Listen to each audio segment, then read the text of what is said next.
আউযুবিল্লাহি মিনাশ শাইতানির রাজিম বিসমিল্লাহির রহমানির রহিম রব্বি ইশরাহ লি সাদরি ওয়া ইয়াসসির লি আমরি ওয়াহলুল উকদাতাম মিন লিসানি ইয়াফকাহু কাওলি। আসসালামু আলাইকুম ওয়া রাহমাতুল্লাহি ওয়া বারাকাতুহু।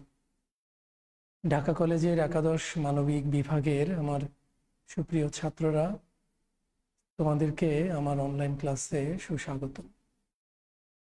গত সপ্তাহের পরে আবার পুনরায় আমরা ক্লাসে মিলিত হওয়ার আল্লাহ সুবহানাহু ওয়া তাআলা আমাদেরকে যে সুযোগ প্রদান করেছেন, এজন্য সর্বপ্রথম আমরা সকলে মহান আল্লাহ সুবহানাহু ওয়া তাআলার দরবারে তার কালিমাতুশ শুকর আদায় করি, আলহামদুলিল্লাহ। আমরা আজকে যে বিষয়টি নিয়ে আলোচনা করব, সে বিষয়টির শিরোনাম ইতিমধ্যে তোমরা দেখতে পেয়েছ, যে ব্যাংকিংয়ের পরিচয়, যে ইসলামী ব্যাংকিংয়ের পরিচয়। তো ইসলামী ব্যাংকিংয়ের পরিচয়ের আগে ব্যাংক কি, আমরা একটু সেটার প্রেক্ষাপট নিয়ে একটু কথা বলবো। তোমরা হয়তো অনেকেই দেখেছো যে গ্রামে গঞ্জে কিংবা শহরেও ব্যক্তিকেন্দ্রিক কিছু মানুষ টাকা পয়সার লেনদেন করে থাকে, অর্থাৎ কাউকে টাকা ধার দেয়, আবার পুনরায় টাকা সময় আনতে ফেরত নেয়। তো এই যে ব্যক্তিকেন্দ্রিক যে টাকা পয়সা ধার দেওয়ার বিষয়টি, এটা হয়তো কোনো প্রাতিষ্ঠানিক বিষয় না কিংবা কোনো স্বীকৃত বিষয় না। তারপরেও কিন্তু মানুষ যখনই কোনো বিপদে পড়ে, তখন অন্য একজন মানুষের কাছ থেকে এই বিপদ থেকে পরিত্রাণের জন্য আর্থিক বিষয়াদি সংক্রান্ত তখন একে অপরের থেকে সাহায্য সহযোগিতার হাত বাড়িয়ে দেয়। তখন হয়তো এই সমাজে যে সমস্ত মানুষ এই ধরনের আর্থিক লেনদেন করে থাকে, আমরা সরাসরি যেটাকে বলতে পারি যে সুদি ব্যবসা বা সুদি কারবার, যে 6 মাস 1 বছরের জন্য একটা মানুষকে কিছু টাকা দেওয়া হয়, এবং সময় আনতে যে টাকাটা আসল স্বরূপ সে নেয়, সেটার সাথে উদ্বৃত্ত আরো টাকা তাকে ফেরত দিতে হয়।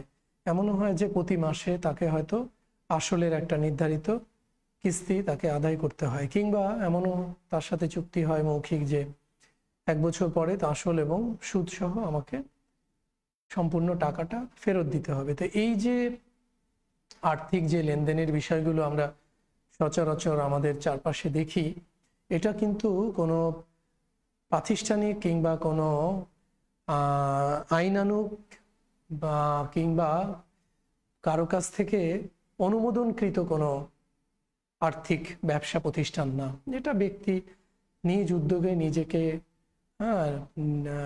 নিজের উদ্যোগেই সেই ব্যবসাটা করে থাকে।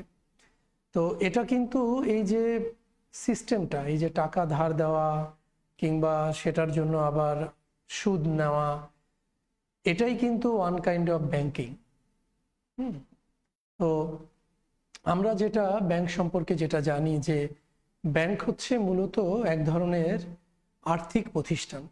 ব্যাংক হচ্ছে এক ধরনের আর্থিক প্রতিষ্ঠান, যে প্রতিষ্ঠানে সাধারণ মানুষ যারা, তারা কি করে, তাদের উদ্বৃত্ত কোনো টাকা যদি থাকে, সেটা হয়তো তারা সেখানে সঞ্চিত রাখে বা গচ্ছিত রাখে। সেটা 6 মাস মেয়াদান্তে হতে পারে, 3 মাস মেয়াদান্তে, 1 বছর, 5 বছর, 10 বছর, এরকম। তো এই যে আর্থিক প্রতিষ্ঠান, এই যে ব্যাংক, এটা কিন্তু আবার অনুমোদিত, অর্থাৎ একটি রাষ্ট্রের যে রাষ্ট্রযন্ত্র থাকে, সেই রাষ্ট্রের অনুমোদিত, অর্থাৎ রাষ্ট্রের যে কেন্দ্রীয় ব্যাংকিং সিস্টেমটা থাকে, যেমন বাংলাদেশের হচ্ছে কেন্দ্রীয় ব্যাংক হচ্ছে বাংলাদেশ ব্যাংক। তো এই বাংলাদেশ ব্যাংকের আন্ডারে যত সরকারি বেসরকারি ব্যাংক, তফসিলিখিত ব্যাংক আছে, এরা পরিচালিত হয়। তো কোনো ব্যাংক বা আর্থিক প্রতিষ্ঠান এরকম লেনদেনের খুলতে হলে কিন্তু এই বাংলাদেশ ব্যাংক থেকে কি আনতে হয়, অনুমোদন নিয়ে আসতে হয়। এই অনুমোদন পাওয়া সাপেক্ষেই কিন্তু তখন ওই একটি আর্থিক প্রতিষ্ঠান সমাজে তার আর্থিক লেনদেন বা অর্থ সংক্রান্ত যে ব্যবসাগুলো, সেটা সে পরিচালিত করে। তো যাই হোক, তো এই যে আর্থিক প্রতিষ্ঠান ব্যাংক, সে কি করছে, সাধারণ মানুষের কাছ থেকে সঞ্চয় সংগ্রহ করছে, অর্থাৎ পুঁজি সংগ্রহ করছে। এই সঞ্চয় বা পুঁজিটা সে যখন একটা বড় আকারে তার কাছে গচ্ছিত রাখছে বা হচ্ছে, যখন এই ভলিউমটা বেড়ে যাচ্ছে টাকার অঙ্কটা, তখন সে এটা কি করছে, অন্য গ্রাহকদের কাছে সে এটা ঋণ দিচ্ছে, ঋণ দিয়ে তাকে বিনিয়োগে সহায়তা করছে। হ্যাঁ, একজন ব্যবসায়ী সে হয়তো ব্যাংকের কাছে গেল যে আমি একটা ব্যবসা করব, আপনি আমাকে লোন দেন। তখন ব্যাংক তাকে কি করে, আর্থিক কিছু লোন দেয়, মর্গেজ হিসাবে তার কাছ থেকে হয়তো জমির দলিল রাখে, বা যে ধরনের ব্যবসা করবে সেই ব্যবসা রিলেটেড কাগজপত্রগুলো তখন এই আর্থিক প্রতিষ্ঠান তথা ব্যাংক তার কাছ থেকে চেয়ে থাকে। তো এই ব্যাংক তার এই যে পুঁজি, সাধারণ মানুষের কাছ থেকে যেটা ব্যাংক নিজের কাছে পুঞ্জীভূত করে, সেই টাকাটা ব্যাংক আবার কি করে, যারা ব্যবসা করতে চায় সে ধরনের উদ্যোক্তাদের মধ্যে ব্যাংক কি করে, এই তাকে সাহায্য করে, অর্থাৎ ঋণ দিয়ে বিনিয়োগে উৎসাহিত করে। তো এছাড়া আরো আমরা বলতে পারি যে এই যে আর্থিক প্রতিষ্ঠান ব্যাংক, এটা মানুষের আন্তর্জাতিক যে লেনদেনগুলো আছে সেই আন্তর্জাতিক লেনদেনের ক্ষেত্রেও কিন্তু ব্যাংক একটা ভূমিকা বা দায়িত্ব পালন করে থাকে। তো আধুনিক যে পুঁজিবাদী যে অর্থনীতি আমরা দেখতে পাচ্ছি সারা পৃথিবীতে, এই আধুনিক পুঁজিবাদী অর্থনৈতিক ব্যবস্থায় ব্যাংক হচ্ছে একটা দেশের প্রধান অর্থনৈতিক চালিকা শক্তি। অর্থাৎ এই পুঁজিবাদী অর্থ ব্যবস্থায় ব্যাংক ছাড়া অর্থনীতি কল্পনাই করা যায় না। তো তাহলে ব্যাংক হচ্ছে একটা সমাজ বা একটা রাষ্ট্রের প্রধান আর্থিক বা অর্থনৈতিক চালিকা শক্তি। তো এই ব্যাংক কি করছে, তাহলে এই পুঁজিটাকে নির্দিষ্ট মেয়াদে বা নির্দিষ্ট সময় শেষে সময়ান্তে উদ্যোক্তাদেরকে কি করছে, তার কাছে গচ্ছিত পুঁজিটা তাকে বিনিয়োগ স্বরূপ দিচ্ছে। তো এই যে বিনিয়োগ স্বরূপ দিচ্ছে সেই অর্থটার উপরে কিন্তু ব্যাংক একটা সুদ বা মুনাফা ধার্য করছে, যে যিনি ব্যাংকের কাছ থেকে লোন নিচ্ছেন তাকে যে পরিমাণ টাকা লোন দিচ্ছে তার উপরে ব্যাংক আগে থেকেই পূর্ব থেকেই একটা নির্ধারিত অ্যামাউন্ট ধরে দিচ্ছে, যে 10% হারে কিংবা 8% হারে এরকম একটা রেট আগে থেকে নির্ধারণ করে দিচ্ছে। এটাই হচ্ছে ব্যাংকের কি মুনাফা বা সুদ। তাহলে এখানে পার্থক্যটা আমি প্রথমে যেটা বলেছি, একজন ব্যক্তি যখন সমাজে কোনো মানুষকে এভাবে আর্থিক সহায়তা দিচ্ছে তখন সেটা কিন্তু কোনো অনুমোদনকৃত আর্থিক প্রতিষ্ঠান নয়, সেটা ব্যক্তি নিজ উদ্যোগে করছে, সেটার দায় দায়িত্ব কিন্তু ব্যক্তির উপরেই বর্তাবে। অর্থাৎ তার মূলধন যদি ক্ষয়েও যায়, হারিয়েও যায়, সে কিন্তু কোনো আইনানুগ কোনো ব্যবস্থা গ্রহণ করতে পারবে না। ফর এক্সাম্পল, যে আমি হয়তো একজন ব্যক্তিকে 10 লক্ষ টাকা সুদের উপরে ইনভেস্ট করলাম, 1 বছর সে হয়তো প্রতি মাসে আমাকে 10% হারে এই 10 লক্ষ টাকার উপরে সুদ স্বরূপ টাকা প্রদান করেছে। 1 বছর পরে সে হয়তো অস্বীকার করলো যে আমি তোমার কাছ থেকে কোনো টাকাই নেই নাই, আমি কিন্তু এখন তার বিরুদ্ধে আইনানুগ কোনো ব্যবস্থা গ্রহণ করতে পারবো না, কারণ আমি তো কোনো আর্থিক প্রতিষ্ঠান না, আমি ব্যক্তি। কিন্তু ব্যাংক কিন্তু যখন এরকম কোনো ব্যক্তি বা গোষ্ঠীকে এরকম আর্থিক সহায়তা প্রদান করে, তখন কিন্তু ব্যাংক ওই ব্যক্তি বা আর্থিক প্রতিষ্ঠানের কাছ থেকে বা ওই গোষ্ঠীর কাছ থেকে বিভিন্ন ধরনের কাগজপত্র নিয়ে নেয়। মর্গেজ হিসাবে অনেক কাগজপত্র, জমির দলিল নিতে পারে, কিংবা বসত ভিটার দলিল নিতে পারে, কিংবা কেউ যদি পার্সোনাল লোন নেয়, ব্যক্তিগত লোন নেয়, তাহলে তার স্যালারির অ্যাগেনস্টে হলে তার প্রতিষ্ঠানের একটা নমিনি লাগে প্রতিষ্ঠান প্রধানের। হ্যাঁ, তার স্যালারির অ্যাগেনস্টে নেওয়ার কারণে হয়তো তার চেকের পাতা জমা দিতে হয়। তখন হয়তো তার অ্যাকাউন্ট থেকে পার্সোনাল লোনের টাকাটা ব্যাংক সরাসরি ইএফটির মাধ্যমে কেটে নিয়ে যায়। তো এভাবে একটা ব্যাংক কি করে, মানুষের সাথে আর্থিক লেনদেনগুলো করে থাকে। তাহলে এই যে ব্যাংক, এই ব্যাংক শব্দের উৎপত্তি সম্পর্কে কিন্তু আমরা যদি ইতিহাস ঘাটাঘাটি করি, তাহলে সুনির্দিষ্টভাবে কিন্তু কোনো তথ্য খুঁজে পাওয়া যায় না যে কবে, কখন, কোথায় ব্যাংকের উৎপত্তিটা ঘটেছে। তো মূলত যেটা পাওয়া যায় যে ইংরেজি ব্যাংক যে শব্দটি, এই শব্দটি কোত্থেকে যে উৎপত্তি হয়েছে এর সম্পর্কে যতটুকু সংগ্রহ করা যায় সেটা অনেকটা হচ্ছে মানুষের বা ইতিহাসবেত্তাদের বা যারা গবেষণা করেছেন তাদের একটা অনুমান ভিত্তিক একটা কনসেপ্ট। তো ব্যাংক শব্দটির আধুনিক বা আবিধানিক অর্থ হচ্ছে যে বস্তু বিশেষের একটা স্তূপ কিংবা কোষাগার কিংবা টুল কিংবা লম্বা টেবিল প্রভৃতি, এই সমস্ত অর্থে এই ব্যাংক শব্দটি মূলত ব্যবহৃত হয়ে থাকে। অনেকে মনে করেন যে প্রাচীন একটা ল্যাটিন শব্দ ব্যাংক কিংবা ব্যাংকা কিংবা ব্যাংকাস ইত্যাদি শব্দ থেকেই এই ব্যাংকের আধুনিক যে রূপটা ব্যাংক। তো আধুনিক যুগে যে চিন্তা চেতনাটা করা হচ্ছে সে অনুযায়ী ধারণা করা হয় যে ব্যাংকিং যে পদ্ধতিটা, এই ব্যাংকিং পদ্ধতির মূলত উন্মেষ ঘটে মধ্যযুগে কিংবা রেনেসার শুরুতে। আমরা জানি ইতালিতে রেনেসার উদ্ভব হয়েছিল 1400 শতকের দিকে। তো সেই 1400 শতকের দিকে মূলত এই ধারণা করা হচ্ছে, আধুনিক যুগের যারা গবেষক তারা ধারণা করছে যে ওই সময়ে এই মূলত এই ব্যাংকিং শব্দটির সেখান থেকেই উৎপত্তি হয়েছে বা ব্যাংকের যে প্রচলনটা সেখান থেকেই ঘটেছে। এছাড়াও আমরা যদি আরেকটু পিছনের দিকে তাকাই, যে আমরা এক সময় যখন প্রাচীন ভেনিসের যে যুদ্ধগুলো হতো সেখানে আমরা দেখি যে যুদ্ধ যখন লেগে যেত দুটো শ্রেণীর মধ্যে কিংবা দুটো দেশের মধ্যে, দুটো অঞ্চলের মধ্যে, তাহলে এই বিবদমান দুটো গ্রুপকে এই যুদ্ধ পরিচালনার জন্য একটা গোষ্ঠী তারা কিন্তু কি করত, অর্থ বা টাকার বস্তা নিয়ে তারা টুলে বা টেবিল চেয়ার নিয়ে বসে যেত। তো তাদের কাছ থেকে তখন এই বিবদমান দলগুলো, অর্থাৎ যাদের মধ্যে এই যুদ্ধ চলতো, তারা এই যুদ্ধের ব্যয়ভার মেটানোর জন্য এই সমস্ত ব্যক্তিদের কাছ থেকে তখন তারা কি করত, টাকা লোন নিত, টাকা ধার নিত, নিয়ে তারা যুদ্ধ চালিয়ে যেত।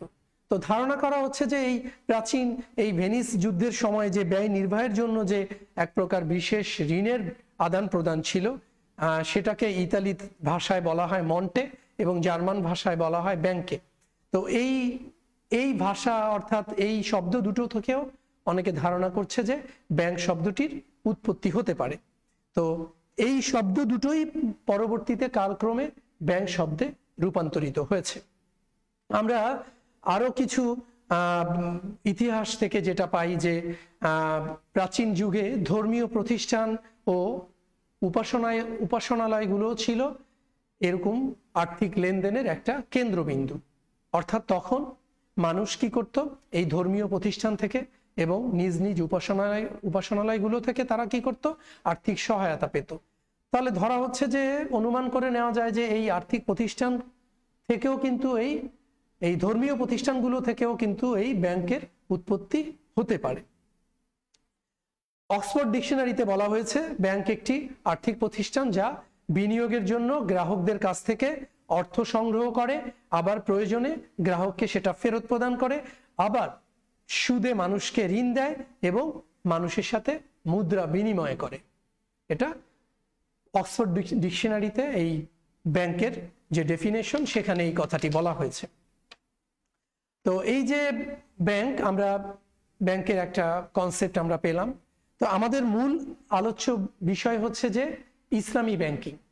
তা আমরা এতক্ষণ যে ব্যাংকের আলোচনাটা শুনলাম সেটা হচ্ছে সম্পূর্ণরূপে মানুষের তৈরি, অর্থাৎ সারা পৃথিবীতে বিদ্যমান যে পুঁজিবাদী অর্থ ব্যবস্থাটা পরিচালিত হচ্ছে সেই পুঁজিবাদী অর্থ ব্যবস্থাটাকে যারা নিয়ন্ত্রণ করছে, মুষ্টিমেয় মানুষ, তাদের মেধা মনন থেকেই মূলত এই আধুনিক যে ব্যাংকিং সিস্টেমটা আমরা দেখছি এটা পরিচালিত হচ্ছে। তো এটা সম্পূর্ণরূপে আমরা বলতে পারি যে আমরা যারা মুসলিম, এই মুসলমানদের যে ব্যাংকিং বা আর্থিক লেনদেনের সিস্টেমটা, যেটা মহান আল্লাহ সুবহানাহু ওয়া তাআলা তার কোরআন হাদিস এবং পরবর্তীতে ইজমা কিয়াসের ভিত্তিতে পরিচালিত হচ্ছে আর্থিক লেনদেনগুলো। তো আমরা এখন এই ইসলামী ব্যাংকিং কি বা কিভাবে পরিচালিত হয় আমরা সেটা নিয়ে একটু আলোচনা করব। ইসলামী ব্যাংকিং মূলত শরিয়া ভিত্তিক ব্যাংকিং। শরিয়া ভিত্তিক ব্যাংকিং বলতে যে ব্যাংকিং বা যে আর্থিক লেনদেনগুলো শরীয়তের বাইরে যে লেনদেন হয় না, অর্থাৎ শরীয়তের যে বিধিবিধানগুলো আছে সেই বিধিবিধানগুলো মেনে যে আর্থিক লেনদেনগুলো করা হয় সেটাই হচ্ছে ইসলামী ব্যাংকিং। অর্থাৎ ইসলামী ব্যাংকিং মূলত কোরআন সুন্নাহ এবং ইজমা কিয়াসের ভিত্তিতে পরিচালিত হয়। আর আমরা যদি এই ইসলামী ব্যাংকিং পদ্ধতিগুলো যদি আমরা একটু পর্যালোচনা করি, সেখানে আমরা দেখি যে আধুনিক যুগে সারা পৃথিবীতে যে সমস্ত দেশে এই ইসলামী ব্যাংকিং সিস্টেম বর্তমানে প্রচলিত আছে, সেই সমস্ত ব্যাংকের দিকে যদি আমরা তাকাই, তাহলে দেখা যায় যে এই ব্যাংকে পরিচালনা করার জন্য পরিচালনা পর্ষদের পাশাপাশি এই পরিচালনা পর্ষদকে সহায়ক স্বরূপ ব্যাংকের একটা শরিয়া বোর্ড থাকে। এই শরিয়া বোর্ডের কিছু সদস্য থাকে যারা কোরআন হাদিসের বিশারদ বা কোরআন হাদিস ইজমা কিয়াসের উপরে, কোরআন হাদিসের উপরে যারা অগাধ জ্ঞান রাখেন। এই ব্যাংকিং পদ্ধতিটা, ইসলামী ব্যাংকিং পদ্ধতিটা এই শরিয়া বোর্ড দ্বারা পরিচালিত হয়। অর্থাৎ কিভাবে লেনদেন হবে, কিভাবে বিনিয়োগ হবে, এই সমস্ত কিছু নির্ধারণ করে হচ্ছে এই শরিয়া বোর্ড, ব্যাংকের যে শরিয়া বোর্ডটা থাকে। তো মূলত ইসলামী ব্যাংকিং যে সিস্টেমটা, এই ইসলামী ব্যাংকিং পদ্ধতিটা দুটো মূল নীতির উপর ভিত্তি করে পরিচালিত হয়। একটা হচ্ছে লাভ ও লোকসানের ভাগ নেওয়া, অর্থাৎ ব্যাংক যখন কোনো উদ্যোক্তাকে বিনিয়োগ করছেন তখন যদি লাভ হয়, ব্যাংক এবং উদ্যোক্তা উভয়ে লাভটা শেয়ার করবে, অর্থাৎ ভাগাভাগি করে নিবে। অনুরূপভাবে যদি লস বা ক্ষতি হয় সেক্ষেত্রেও কিন্তু দুজনকেই কি করতে হবে, এই লোকসানটা ভাগাভাগি করে নিতে হবে। তাহলে এই যে লাভ লোকসানের ভাগ নেওয়া, মূলত আমরা যেটা ব্যাংকিং পদ্ধতির ক্ষেত্রে দেখি যে সাধারণত লাভই হয়, লস হয় না। আমরা যে ব্যাংকিং পদ্ধতিগুলো বাংলাদেশের ইসলামী ব্যাংকিং সিস্টেম যে সমস্ত ব্যাংক পরিচালনা করছে, আমরা সেদিকে তাকালে দেখি যে লসের দিকটা নাই বললেই চলে। তাহলে ইসলামী ব্যাংকিং পদ্ধতির দুটো মূলনীতির একটি হচ্ছে লাভ লোকসানের ভাগ নেওয়া, অর্থাৎ উভয়কে লাভ লোকসানের ভাগ নিতে হবে। 2 নম্বর হচ্ছে এই ইসলামী ব্যাংকিং পদ্ধতির আরেকটি যে মূলনীতি সেটা হচ্ছে এই ব্যাংকে সুদের লেনদেন সম্পূর্ণ নিষিদ্ধ। অর্থাৎ এখানে কোনো সুদের লেনদেন হয় না। অর্থাৎ এখানে টাকা কাউকে ধার দেওয়া হয় না, ক্যাশ টাকা দেওয়া হয় না, অর্থাৎ নগদ টাকা দেওয়া হয় না। ব্যবসা করার জন্য এখানে ব্যাংক কি করে, যে ব্যবসা করবে সে পণ্যটি কিনে তার কাছে ব্যাংক একটা মিনিমাম মূল্য লাভ ধরে তারপরে তাকে দিবে। সরাসরি নগদ টাকা ইসলামী ব্যাংকিং পদ্ধতিতে বিনিয়োগের কোনো সুযোগ নেই, তাহলে আর সেটা কিন্তু ইসলামী ব্যাংকিং থাকে না। তাহলে এই যে আমরা ইসলামী ব্যাংকিং এর যে বিষয়টি, যে আধুনিক ব্যাংক ব্যবস্থার তো আমরা একটা জিনিস দেখলাম যে কিভাবে আধুনিক ব্যাংকটা চলে আসছে। সেই রেনেসার যুগ অর্থাৎ 1400 সাল থেকে আমরা দেখছি যে এই আধুনিক ব্যাংকের সিস্টেমটা চলে আসছে। পক্ষান্তরে এই ইসলামী ব্যাংকটা কিভাবে এসছে সেটা হচ্ছে এই আমরা যেটা বাংলাদেশের প্রেক্ষাপটে আমরা যেটা জানি যে বাংলাদেশে সর্বপ্রথম 1983 সালের 13ই মার্চ ইসলামী ব্যাংক প্রতিষ্ঠিত হয়। তো এর আগে এই ইসলামী ব্যাংক হওয়ার যে বিষয়টি, যে মালয়েশিয়ায় ইসলামিক ব্যাংকিং অ্যাক্ট 1983 একটা ইসলামী ব্যাংক খোলার জন্য সেখানে একটা সম্মেলন হয়েছিল। সেই সম্মেলনে 1983 সালে একটা ব্যাংকিং অ্যাক্ট অর্থাৎ ইসলামী ব্যাংকিং অ্যাক্ট তারা তৈরি করেছিল। সেখানে ইসলামী ব্যাংকের ডেফিনেশনে তারা যে কথাগুলো বলেছেন, সেখানে তারা বলছেন যে ইসলামী ব্যাংকিং বা ইসলামী ব্যাংকিং ব্যবসা হচ্ছে এমন এক ধরনের ব্যবসা যার লক্ষ্য এবং কার্যক্রমের কোথাও এমন কোনো উপাদান নেই যা ইসলাম অনুমোদন দেয়নি। সেই মালয়েশিয়ার সেই সম্মেলনে এই 1983 সালে এই অ্যাক্টটি তারা তৈরি করেছে যে ইসলামী ব্যাংকিং বা ব্যবসার সিস্টেমটা এমনভাবে পরিচালিত হবে যেখানে এমন কোনো অ্যাক্টিভিটিস, এমন কোনো কাজ করা যাবে না যেটা ইসলাম অনুমোদন দেয়নি। অর্থাৎ ইসলাম অনুমোদিত বিষয়গুলোই এই ব্যাংকিং এর ব্যবসার সিস্টেমে নিয়ে আসতে হবে। 1978 সালে সেনেগালের রাজধানী ঢাকারে অনুষ্ঠিত হয়েছিল একটা ইসলামী রাষ্ট্রগুলোর পররাষ্ট্রমন্ত্রীদের একটা সম্মেলন। সেই সম্মেলনে আবার এই ইসলামী ব্যাংকের একটা সংজ্ঞার কথা সর্বসম্মতভাবে সেখানে গৃহীত হয়েছিল। সেখানে বলা হয়েছে যে ইসলামী ব্যাংক হবে এমন একটি আর্থিক প্রতিষ্ঠান যা তার মৌলিক বিধান ও কর্মপদ্ধতির সকল স্তরে ইসলামী শরীয়তের নীতিমালা মেনে চলতে বদ্ধপরিকর এবং তার সকল প্রকার কর্মকাণ্ডের বিষয় বা সকল প্রকার কর্মকাণ্ডের সকল পর্যায়ে তারা কি করবে, সুদ বর্জন করতে দৃঢ় প্রতিজ্ঞ। অর্থাৎ এখানে কি হবে না, সমস্ত কার্যক্রম কি হবে, ইসলামী শরিয়ার ভিত্তিতে পরিচালিত হবে এবং সকল কার্যক্রমে সুদকে বর্জন করবে। তো এই যে ইসলামী ব্যাংকিং এর যে ডেফিনেশন আমরা শুনলাম, তো সেখানে বোঝা যাচ্ছে যে মূলত ব্যাংকিং পদ্ধতিটা পরিচালিত হবে ইসলামী শরীয়তের বিধিবিধান অনুযায়ী। তো মানুষের যে জীবন, এই জীবনকে হালাল ও পবিত্র করতে এবং সুদের যে ভয়াবহতা, সুদের ব্যাপারে আল্লাহ সুবহানাহু ওয়া তাআলা যেটা বলেছেন যে সুদের, আমরা জানি যে সুদদাতা গ্রহীতা উভয় জাহান্নামী। তো এখানে সুদের সর্বনিকৃষ্ট যে গুণাটা সেটার কথা বলা হচ্ছে যে যিনি সুদ খায় তিনি কি করলো, যেন নিজের মায়ের সাথে জেনা করলো। যে যাই হোক, তাহলে এই যে সুদের ভয়াবহতা থেকে মানুষকে মুক্তি দেওয়ার জন্য বা মুক্ত রাখার জন্য এই ইসলামী ব্যাংকিং এর যাত্রা শুরু হয়েছে। তো আল্লাহ সুবহানাহু ওয়া তাআলা পবিত্র কোরআনে বলছেন যে হে মানব জাতি, পৃথিবীতে যা কিছু হালাল ও পবিত্র, সেটা সেই খাদ্য, হালাল ও পবিত্র খাদ্য রয়েছে, তা থেকে তোমরা খাও।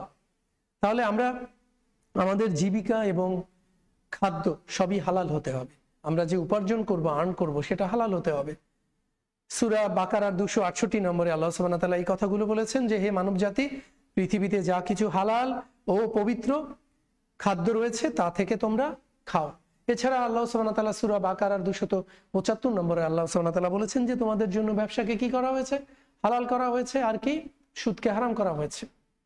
আল্লাহ সুবহানাহু ওয়া তাআলা স্পষ্ট সুদকে হারাম করে দিয়েছে। যেটা আল্লাহ সুবহানাহু ওয়া তাআলা নিষিদ্ধ করেছে সেটা তো আমরা নিজেরা গ্রহণ করতে পারি না। তো আল্লাহ সুবহানাহু ওয়া তাআলা এই যে শরীয়তে অর্থাৎ তার প্রেরিত কোরআনে যে সুদকে হারাম করেছেন, সুদকে আমরা বর্জন করব, সুদ থেকে আমরা নিজেদেরকে দূরে রাখব। তো এই যে আমরা প্রথমে আধুনিক যে প্রচলিত ব্যাংক ব্যবস্থা, সেই প্রচলিত ব্যাংক ব্যবস্থা এবং ইসলামী ব্যাংক ব্যবস্থা, এই দুটো ব্যবস্থার মধ্যে কিন্তু অনেক তফাৎ আছে। আধুনিক ব্যাংক ব্যবস্থা মূলত সুদ নির্ভর, আর পক্ষান্তরে ইসলামী ব্যাংক ব্যবস্থাটা হচ্ছে সম্পূর্ণরূপে সুদ বর্জনকারী একটা আর্থিক প্রতিষ্ঠান। প্রচলিত ব্যাংক ব্যবস্থা যেটা, সেখানে দেখা যায় যে অর্থটাকে তারা পণ্যের মতো সেখানে তারা বিবেচনা করে। কিন্তু আমরা যদি ইসলামী ব্যাংকে দেখি যে সেখানে কিন্তু তারা অর্থকে বিনিয়োগের একটা বা বিনিময়ের একটা মাধ্যম হিসাবে তারা বিবেচনা করে। প্রচলিত যে ব্যাংক সেটা মূলত সুদ ভিত্তিক, সেখানে ব্যাংক গ্রাহক এবং ব্যাংকের মধ্যেকার যে সম্পর্ক সেটা মূলত লাভ বা মুনাফা কিংবা ঋণদাতা এবং ঋণ গ্রহীতার একটা সম্পর্ক। আর ইসলামী ব্যাংকে যেটা দেখা যায় যে সেখানে দাতা এবং গ্রহীতা অর্থাৎ তাদের মধ্যে যে সম্পর্ক, সেটা একটা হচ্ছে সাহিবুল মাল বা মূলধন দাতা, আর আরেকটা হচ্ছে মুদারিব বা মূলধন ব্যবস্থাপক, কিংবা এর পাশাপাশি ক্রেতা বিক্রেতা হতে পারে, কারবারের অংশীদার হতে পারে, কিংবা উভয় মিলে পণ্য ক্রেতা বিক্রেতা হতে পারে। হ্যাঁ, তারপরে মুনাফা এবং হালাল ব্যবসা হতে পারে দুজনের মিলে, এবং উভয়ের মধ্যে যত প্রকার লেনদেন সবগুলোই কি সুদ বর্জিত লেনদেন ইসলামী ব্যাংকের ক্ষেত্রে। তো মূলত ইসলামী ব্যাংক যেটা করে যে মানুষকে সরাসরি কোনো অর্থ প্রদান না করে, মানুষ ব্যবসা করতে গেলে তার যে পণ্যটা দরকার সেই পণ্যটা ব্যাংক নিজে কিনে তারপরে সেই ব্যক্তিকে সেই কেনা দামের সাথে অতিরিক্ত মূল্য অ্যাড করে তার কাছে বিক্রি করে, পণ্যটা তাকে হস্তান্তর করে। আর প্রচলিত ব্যাংকে কি করে, সরাসরি ক্যাশ টাকাটা দিয়ে দেয়। একটু উদাহরণ দিয়ে আমরা যদি বলি যে ব্যাংক থেকে আমি হয়তো 1 কোটি টাকা লোন নিব, তো আমি 1 কোটি টাকা লোন নিয়ে একটা ব্যবসা করব। প্রচলিত ব্যাংক কি করবে, আমাকে 1 কোটি টাকা দিয়ে দিবে, আমি ক্যাশ টাকা নিয়ে আমি কি করব, ইনভেস্ট করব, ব্যবসা করব। ইসলামী ব্যাংকের ক্ষেত্রে কি হবে, সে কিন্তু আমাকে এই ক্যাশ টাকা 1 কোটি টাকা দিবে না। সে আমার কাছ থেকে জানতে চাইবে আমি কি ব্যবসা করব, কি পণ্যের ব্যবসা করব। ব্যাংক কি করবে, আগেই বলবে যে এই পণ্যটা আমি বাজার থেকে কিনবো, কিনে বাজারের যে মূল্য সেটার সাথে আমি আরো প্রতিটা মূল্যের সাথে আমি কিছু টাকা অ্যাড করে দিব। হয়তো 1 কোটি টাকার সাথে ব্যাংক বলবে যে আমি আরো 10,000 টাকা অতিরিক্ত নিব, 1 কোটি 10,000 টাকা। এই 10,000 টাকা হচ্ছে ব্যাংকের লাভ। তাহলে ব্যাংক কিন্তু ওই ব্যক্তিকে, ইসলামী ব্যাংক কি করছে, ওই 1 কোটি টাকা দিচ্ছে না। ব্যাংক 1 কোটি টাকার পণ্য কিনে ওই ব্যক্তির কাছে 1 কোটি 10,000 টাকায় বিক্রি করছে। যার কারণে কি হচ্ছে, এটা এখানে এই লেনদেনটা কি হচ্ছে, সুদ হচ্ছে না। যেহেতু সে পণ্য কিনে তাকে আগ থেকেই বলে দিচ্ছে যে আমি এই পণ্যটা কিনে আমি তোমার কাছে এত টাকা অতিরিক্ত অ্যাড করে আমি বিক্রি করব, এটা আমি লাভ করব। এখন যিনি 1 কোটি টাকা তার কাছে তো নেই, সে তো কিনতে পারছে না বিধায়ী তো সে ব্যাংকের কাছে এসেছে। এইটাই যদি প্রচলিত ব্যাংক ব্যবস্থায় কেউ নেয়, তখন তাকে ক্যাশ টাকা দিবে, তখন সেটা কি হবে, ব্যাংক তাকে হয়তো বলে দিবে যে প্রতি মাসে এই 1 কোটি টাকার উপরে 10% হারে তোমাকে প্রতি মাসে আমাকে কি সুদ দিতে হবে। তখন কিন্তু সেটা সুদ হবে, আগে থেকে নির্ধারণ করা থাকবে। আর যদি এটা পণ্য কিনে বিক্রি করতো তাহলে আর সেখানে কি হতো না, সুদ হতো না। তাহলে আমরা ইসলামী ব্যাংক কি এটা সম্পর্কে আমাদের একটু ধারণা হয়েছে। আশা করি তোমরা বুঝতে পেরেছো যে ব্যাংক কি, পক্ষান্তরে ইসলামী ব্যাংক কি। তো পরবর্তী ক্লাসে নতুন কোনো বিষয় নিয়ে ইনশাআল্লাহ হাজির হব। সে পর্যন্ত আল্লাহ হাফেজ। রব্বানা তাকাব্বাল মিন্না ইন্নাকা আনতাস সামিউল আলিম।